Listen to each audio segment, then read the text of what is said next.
చంద్రబాబు నాయుడు గారు ఒక చిన్న బీజం అలా వేశారు. ఒక చిన్న బీజం చంద్రబాబు నాయుడు గారు తిరుమల లడ్డూలో కల్తీ జరిగింది, యానిమల్ ఫ్యాట్ కల్తీ జరిగిందని చెప్పేసి ఒక చిన్న బీజం అలా నాటారు. ఈరోజు అది పెరిగి పెద్దవుతూ ఉంది. రోజు రోజుకి ఒక డైవర్షన్, రోజు రోజుకి ఒక ఎలిగేషన్తో దాన్ని ప్రొలాంగ్ చేస్తూనే మిగిలిన విషయాలన్నీ కూడా పక్కన పడేసి మిగిలిన విషయాలు ఇంకా ప్రజల పట్ల గురించి, ప్రజల గురించి కానీ, వాళ్ళకు ఉన్నటువంటి సమస్యల గురించి కానీ, వాళ్ళు చేస్తున్నటువంటి వాగ్దానాల గురించి కానీ, అమరావతి రాజధాని గురించి కానీ, ఇంకా టాపిక్స్ అన్నీ మన వైజాగ్ స్టీల్ ప్లాంట్ గురించి కానీ, ఆ టాపిక్స్ అన్నీ కూడా పక్కన పడేసి అవి ఎక్కడా కూడా ప్రస్తావన రాకుండా ఒక చిన్న బీజంతో ఈరోజు దాన్నే ప్రొలాంగ్ చేసుకుంటూ దాని మీదే రకరకాల ఎలిగేషన్స్ చేసుకుంటూ ఇన్ని రోజులు చివరికి కుల మతాల దగ్గరికి వచ్చేలాగా మన రాష్ట్రంలోనే కాకుండా ఇతర రాష్ట్రాల నుంచి కూడా హిందూ ధర్మాన్ని కాపాడేటువంటి పెద్దలు, పండితులు చాలా మంది కూడా ఈరోజు అవేర్నెస్తో హిందూ ధర్మానికి కళంకం వాటిల్లింది అని చెప్పేసి చాలా మంది అవేర్నెస్తో పక్క రాష్ట్రాల నుంచి కూడా వాళ్ళందరినీ కూడా ప్రోత్సహించి వాళ్ళందరినీ కూడా రెచ్చగొట్టి ఈరోజు మన ఆంధ్ర రాష్ట్రంలో గొడవలు జరిగే విధంగా ప్రేరేపిస్తూ ఉన్నారు.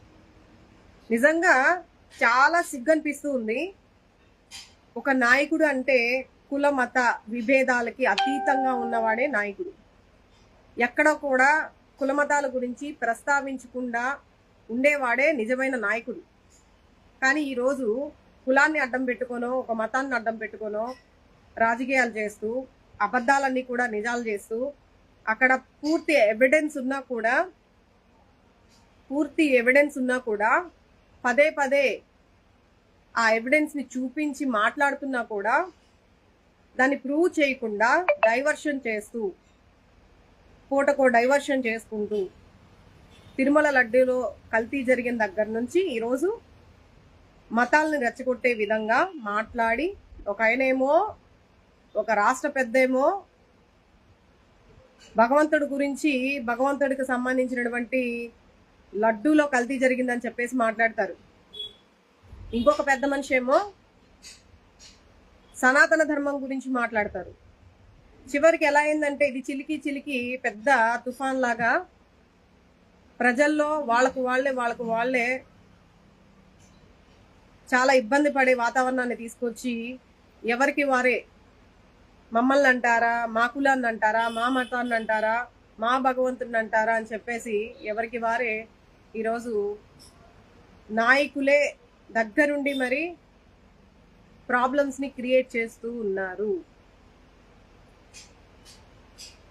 ఇది ఎంత దౌర్భాగ్యం అంటే నిజంగా ఒక ఎలిగేషన్ వచ్చినప్పుడు, మీకు ఒక డౌట్ వచ్చినప్పుడు, ప్రభుత్వం కొత్తగా ఫామ్ అయినప్పుడు, ఇప్పుడు ఈ వారం రోజులు, ఈ 10 రోజులు ఏదైతే ఉందో, నిజంగా మన ఎలక్షన్ మూమెంట్లో రిజల్ట్స్ వచ్చేటప్పుడు కూడా ఇంత హడావుడి ఇంత లేదు. కానీ ఒక కొత్త ప్రభుత్వం ఫామ్ అయినప్పుడు మీకు ఒక డౌట్స్ వచ్చాయి. తిరుమల లడ్డూలో